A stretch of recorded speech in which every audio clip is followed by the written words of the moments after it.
नमस्कार। देश और दुनिया की तमाम फटाफट खबरों में आपका स्वागत है। खबरों के लिए आपसे निवेदन की यदि आपने हमारे चैनल को सब्सक्राइब नहीं किया तो कृपया करके आपके अपने चैनल को सब्सक्राइब कर लें।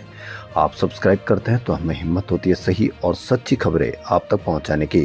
वरना मीडिया में एक भी जगह ये डिस्कस नहीं कि जब हमारे मंत्री ने संसद में यह कहा था कि ऑपरेशन सिंदूर में एक भी शहीद हमारे देश का या एक भी नागरिक हमारे देश के शहीद नहीं हुए, फिर 6 नाम कहां से आ गए? क्या इस पर कहीं कोई चर्चा चल रही है या नहीं चल रही? आप इस पर अवश्य मीडिया पर कहीं पर भी कोई खबर देखें। वहीं एक और खबर, जी हां, आज एक पेपर और आउट हो गया, लीक हो गया, लेकिन आपकी उस पर मीडिया पर कितनी चर्चा है, इस पर भी आप अवश्य नजर रखें। तो क्या है आज की वो बड़ी खबरें? कांग्रेस सांसद सोनिया गांधी ने गाजा में इजरायल की सैन्य कार्रवाई पर मोदी सरकार के स्टैंड पर सवाल उठाए हैं।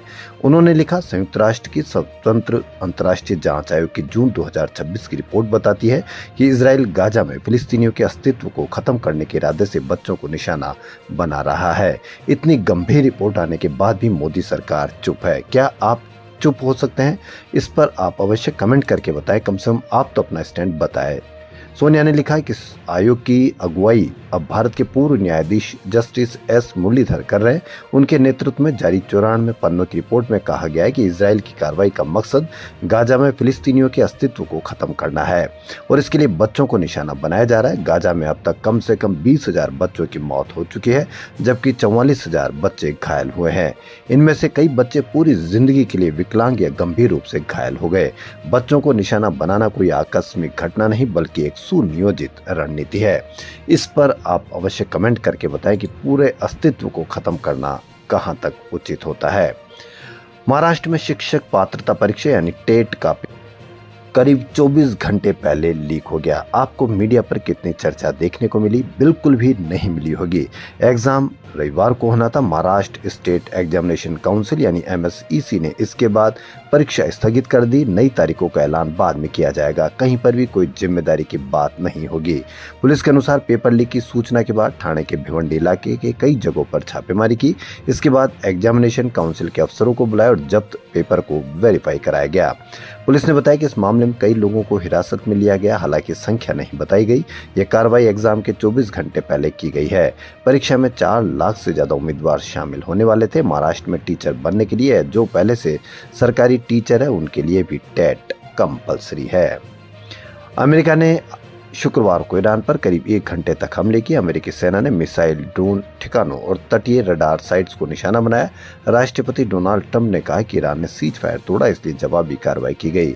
अमेरिकी सेंट्रल कमांड के अनुसार 25 जून को ईरान ने हॉर्मुज स्ट्रेट में सिंगापुर के cargo ship MV ever lovely पर ड्रोन हमला किया था। दूसरी ओर ईरान की सरकारी न्यूज एजेंसी ने रिवोल्यूशनरी गार्ड्स की नौसेना में दावा किया कि उसने जवाब में क्षेत्र में मौजूद अमेरिकी सैन्य ठिकानों को निशाना बनाया। ईरान की संसद के सदस्य इब्राहिम अजीजी ने एक्स पर लिखा है कि अमेरिका ने एक बार फिर बातचीत के बीच ईरान पर हमला किया। युद्ध विराम का यह उल्लंघन अमेरिका के पीछे हटने और पछतावे की वजह बनेगा। ऑपरेशन सिंदूर में भारत के 6 जवान शहीद हुए थे। केंद्र सरकार ने 13 महीने बाद पहली बार आधिकारिक तौर पर इनके नाम सार्वजनिक किए।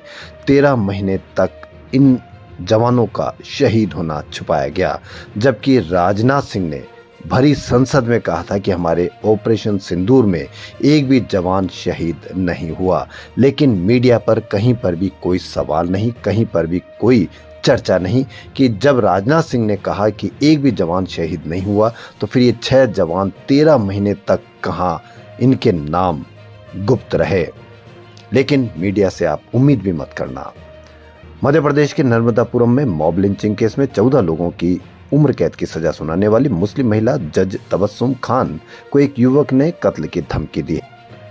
युवक वीडियो में कह रहा है कि 10 दिन में हमारे सभी हिंदू भाई रिहा नहीं होते तो देश प्रदेश में कत्लेआम होगा। दूसरे वीडियो में एक महिला भी जज को धमका रही है।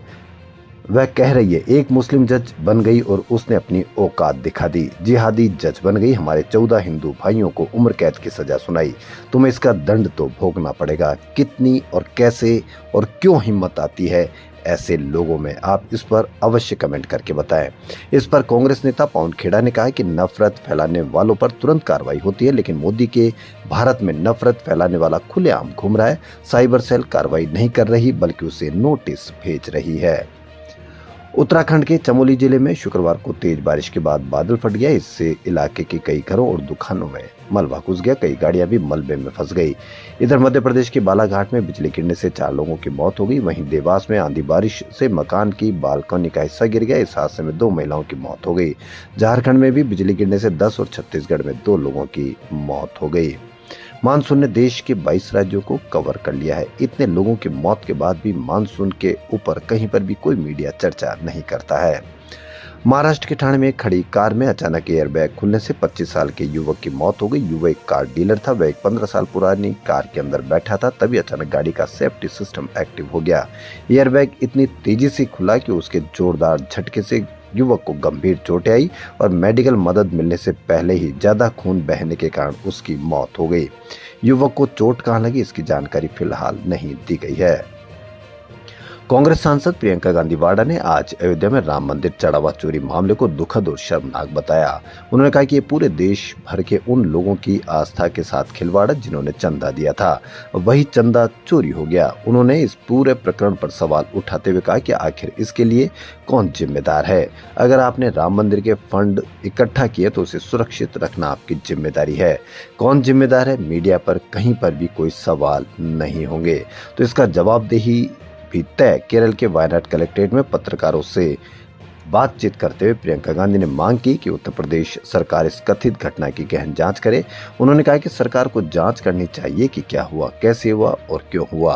प्रियंका ने कहा कि देशव्यापी चंदा अभियान के तहत कई लोगों ने मंदिर के लिए योगदान दिया था और जो लोग चंदा इकट्ठा कर रहे थे उन्हें भी जिम्मेदारी लेनी चाहिए। मीडिया से उम्मीद बिल्कुल भी ना करें, क्योंकि मीडिया मास्टर स्ट्रोक लगाने में बिजी है और यह आने वाले समय में बताएगा कि मास्टर स्ट्रोक का कितना असर हुआ। तो देश और दुनिया की तमाम फटाफट खबरों में फिलहाल इतना ही। धन्यवाद।